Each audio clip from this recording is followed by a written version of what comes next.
Thank you. Just ahead, games canceled, seasons suspended. We'll take a closer look at the ripple effect. Clock tomorrow night and into around 8 o'clock in some.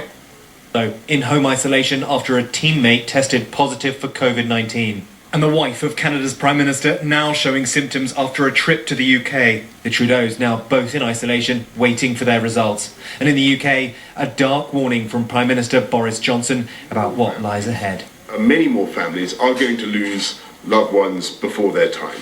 And late tonight, France's president echoing that alarm, closing all schools and universities, calling it the most serious health crisis France has faced in a century.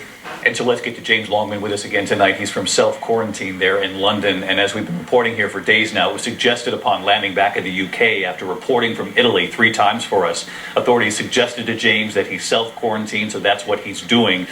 James, you reported tonight that Italy, it's still believed, is 2 weeks from its peak.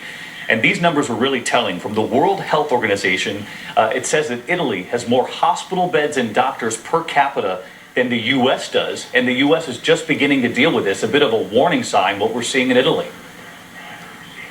Yeah, that's right, David. So with the virus still yet to peak in Italy, they are being overwhelmed. The sheer number of people needing help, and it is a wake-up call, given that Italy has perhaps more beds than the United States per capita. David? Yeah, it certainly is a wake-up call, James. Thank you. And so you heard that tonight about hospital beds in Italy, and that country is still overwhelmed. And so when we come back tonight, Dr. Jen Ashton, on whether hospitals here in this country will be able to handle it. The wave of cases now expected here at home.